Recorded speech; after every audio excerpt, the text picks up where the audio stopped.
A group of 25 Conservative MPs, led by the President of the Catholic Union of Great Britain, Sir Edward Lee, have called on Chancellor Jeremy Hunt to reform the tax system to make it fairer for families.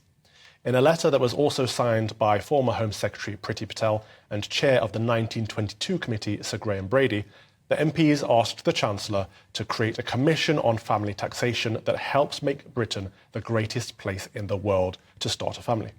This was a commitment in the Conservatives' last election manifesto.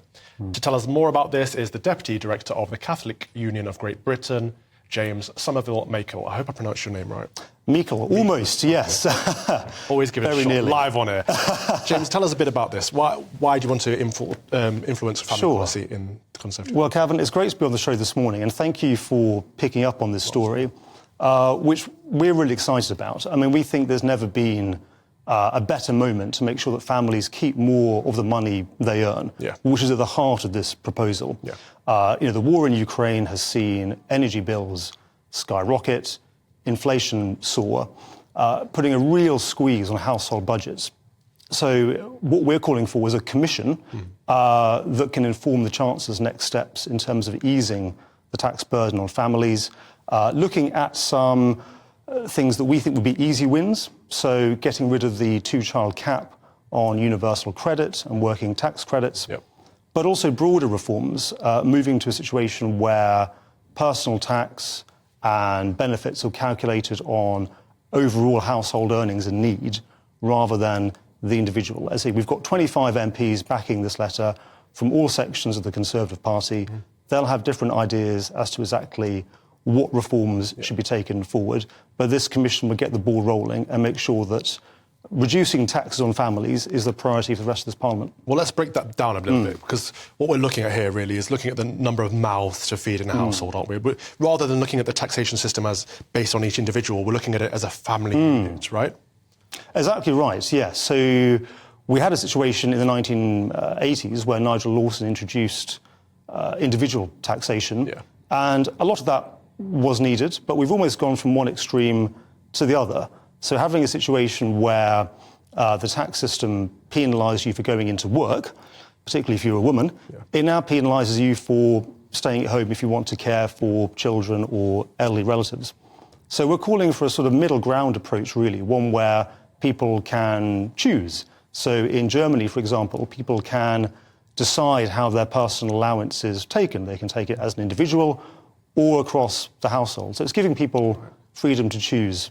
So we are seeing in the research that a lot more people want to stay home and care for their families or care for their elderly relatives, but it's difficult for them to do that. So the example you used there would be that, for example, if one of the parents stayed at home, they could give their tax allowance to the other partner who is working. Therefore, the entire family benefits, but so does the GDP. Exactly right. So at the moment, there is a £12,500 personal allowance. You can only transfer 10% of that. So it's practically nothing. So we have a situation where in a household where there are two couples, if each of them are earning £20,000, they will actually be paying less in tax proportionately than a household where one earner is on £40,000.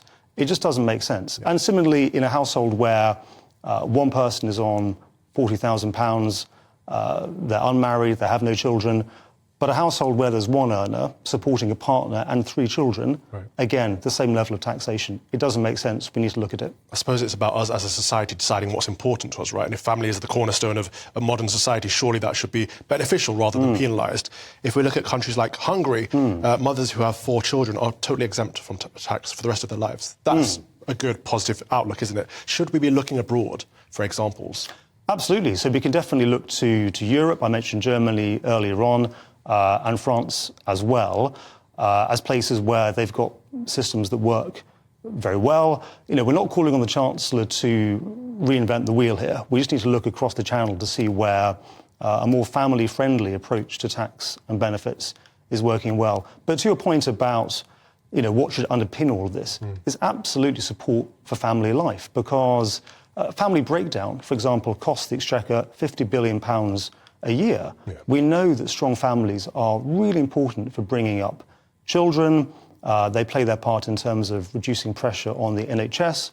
So it's vital, both from a virtue point of view, but from a financial point of view, that we put family at the heart of our taxation system. What about people who would say, well, I'm a single parent and this is going to penalise me?